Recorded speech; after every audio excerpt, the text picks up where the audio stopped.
આમોદમાં આઈ લવ આમોદના બોર્ડની નીચે ગંદકીનું સામ્રાજ્ય યથાવત. સ્વચ્છતા મુદ્દે આક્ષેપ પ્રત્યાક્ષેપથી રાજકારણ ગરમાયું. આમોદમાં આછોદ રોડ ઉપર આવેલા આઈ લવ આમોદના બોર્ડની નીચે ગંદકીના ઢગલા જોવા મળતા નગરપાલિકાની સ્વચ્છતા અંગેની કામગીરી ફરી ચર્ચામાં આવી હતી. જાહેર માર્ગ પર જ ફેલાઈ ગંદકીના કારણે સ્થાનિકોમાં અસંતોષ જોવા મળ્યો હતો અને સ્વચ્છતા અભિયાનના દાવો સામે પ્રશ્નો ઊભા થયા હતા. આ મુદ્દે આમ આદમી પાર્ટીના આગેવાન રિયાઝ દરબારે કોંગ્રેસ અને ભાજપ બંને પર આકરા પ્રહાર કરતા જણાવ્યું હતું કે કોંગ્રેસ અને ભાજપ માસીના દીકરા છે. ભૂત ગયું અને પલિત આવ્યું, એટલે કે ભાજપ ગઈ તો કોંગ્રેસ આવી, પરંતુ નગરજનોની ગંદકી પ્રત્યેની મૂળભૂત સમસ્યાઓ યથાવત રહી છે. જ્યારે ભાજપ સત્તામાં હતી ત્યારે ગંદકીના મુદ્દે મોટા વિરોધ પ્રદર્શનો કરીને હોબાળો મચાવનારા કોંગ્રેસના નેતાઓ આજે પોતે સત્તાના સિંહાસન ઉપર બેસી જતા આમોદનગરમાં ફેલાયેલ ગંદકીના સામ્રાજ્ય સામે રહસ્યમય મૌન ધારણ કરી લીધું છે. બીજી તરફ આમોદ નગરપાલિકાના ઉપપ્રમુખ સાજિદ અલી રાણાએ આક્ષેપોને નકારી કાઢતા જણાવ્યું હતું કે આમ આદમી પાર્ટીના કાર્યકર્તાઓ સસ્તી લોકપ્રિયતા મેળવવાનો પ્રયાસ કરી રહ્યા છે. તેમણે જણાવ્યું હતું કે છેલ્લા 1.5 મહિનામાં નગરપાલિકાએ કરેલી કામગીરીથી નગરજનો સંતોષ વ્યક્ત કરી રહ્યા છે. વધુમાં જણાવ્યું કે આઈ લવ આમોદના બોર્ડની નીચેની જગ્યાની નગરપાલિકા દ્વારા નિયમિત સફાઈ કરવામાં આવે છે, પરંતુ રાત્રિના સમયે કેટલાક અસામાજિક તત્વો ત્યાં કચરો ફેંકી જતા હોવાથી સવારે ફરી સફાઈ કરવાની ફરજ પડે છે. તેમ છતાં રજૂ થયેલી ફરિયાદને ગંભીરતાથી લઈને વધુ અસરકારક પગલાં લેવામાં આવશે. હું રિયાઝ નરસિંહ રાણા, આમ આદમી પાર્ટીના આમોદ શહેર પ્રમુખ છું અને અત્યારે આ ગંદકીથી ખદબદતું હોય એવું આમોદ મને દેખાઈ રહ્યું છે. મારી પાછળ ઉભેલું આઈ લવ આમોદ, તો શું આને આઈ લવ આમોદ કહેશો તમે? આને લવ કરો છો? મારે ભાજપ વખતે પણ આ ગંદકી હતી ને કોંગ્રેસ વખતે પણ આ ગંદકી છે. તો મારે કોંગ્રેસના માણસને એવું પૂછવું છે, કોંગ્રેસના પાલિકાના સત્તાધિકારીઓને એવું પૂછવું છે કે આને તમે લવ કરો છો? આ ગંદકીને લવ કરો તમે તો સ્વચ્છ આમોદ ક્યારે મળશે અમને?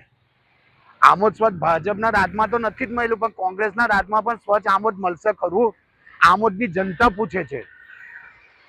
જ્યારે કેતન મકવાણા વિધાનસભા પ્રમુખ હશે કે કોંગ્રેસના પ્રમુખ છે, એ અહીંયા આગળ આવીને ભાજપના રાજ હતું તે ઘરે એમને પોતે ઇન્ટરવ્યુ આપેલું હતું કે આ ગંદકીથી ખદબદતું આમોદ છે. તો શું આ કોંગ્રેસના માણસોને આ દેખાતું નથી? કેતન મકવાણાને હું આ મીડિયા મારફતે કહું છું કે અહીંયા આવીને જુએ અને એ પણ એમના પોતાના સત્તાધિકારીઓને લાવીને બતલાવે કે આ ગંદકી છે અહીંયા આગળ, અને એની ઉપર બોર્ડ મારેલું છે આઈ લવ આમોદ. આ એક શરમજનક વાત કહેવાય કે આઈ લવ આમોદની નીચે જ જો આવી ગંદકી ખદબદતી હોય તો ગામના તો શું હાલ હશે? ગામની અંદર ઠેરે ઠેર ગંદકીનું સામ્રાજ્ય છે, બધું જ છે. હમણાં 2 દિવસ ઉપર એક પત્રકારે ઇન્ટરવ્યુ આપેલું કે ભાઈ ખાડા પુડા એમાં ભ્રષ્ટાચાર થયેલો છે, એની કપચી કાઢીને એ પત્રકારે બતલાવેલું છે. તો આવી જ રીતે ચાલશે. આ તો ભૂત ગયું ને પલિત આવ્યું. કોંગ્રેસ આ ભાજપ ગયું ને કોંગ્રેસ આવ્યું, તો કોંગ્રેસના રાજમાં બી આમોદની જનતાનો ઠેરે ઠેર વેઠવાનું જ છે. તો આમોદ જનતાને આ ગંદકીથી મુક્તિ ક્યારે મળશે? હું આમોદના સત્તાધીશોને પૂછવા માંગુ છું કે આ ક્યારે આપશો? આમોદને સ્વચ્છ આમોદ ક્યારે બનાવશો? આપના મીડિયા દ્વારા એક નાગરિકે આઈ લવ આમોદ જે બોર્ડ મારેલું છે ત્યાં કચરાપેટીની જે વાત કરેલી છે, 2 દિવસ પહેલાં એ કચરાપેટી અમે ઉઠાવેલી છે. મોહરમનો તહેવાર પણ છે. અમે જે જગ્યા પર કચરાપેટી ઉઠાવીએ છીએ એના જીપીઆર સિસ્ટમ પ્રમાણે અમારા ફોટોગ્રાફી છે. સ્વાભાવિક છે રોજે રોજ કચરો ભેગો થતો હોય છે અને ઉઠાવવાની કામગીરી નગરપાલિકા કરી રહી છે. અને એ વડીલ જે આક્ષેપ કરે છે કે ભૂત ગયું ને પલિત આવ્યું, તો એમને કહેવા માગું છું કે તમે ગામમાં ફરો, આખા ગામની અંદર દરેક ગટરો સાફ કરવામાં આવેલી છે. તમે જુઓ 1.5 માસનો સમય છે, 1.5 માસના સમયની અંદર અમે કામગીરી, અમારા બોર્ડે કામગીરી, અમારી નગરપાલિકાના સ્ટાફે એટલી બધી કામગીરી કરેલી છે કે આજે નાગરિકો અમારા કામથી ખુશ છે.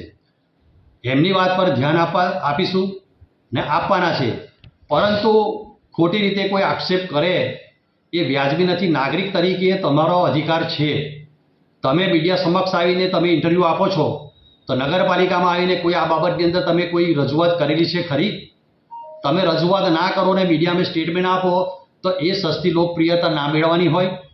તમે બી નાગરિક છો, તમે પણ એક જવાબદાર વ્યક્તિ છો, તમે બી અમારું ધ્યાન દોરાવો. આખું ગામ છે, સ્વાભાવિક વાત છે, આખા ગામની અંદર ચારે બાજુ કંઈ ને કંઈ પ્રોબ્લેમ થતા હોય છે, તો અમારું ધ્યાન દોરાવો. અમે કામ કરવા માટે આવેલા છે ને કામ કરવાના છે ને કામ કરીને બતાવવાનું છે, એ અમારો ધ્યેય છે. VMP news think positive.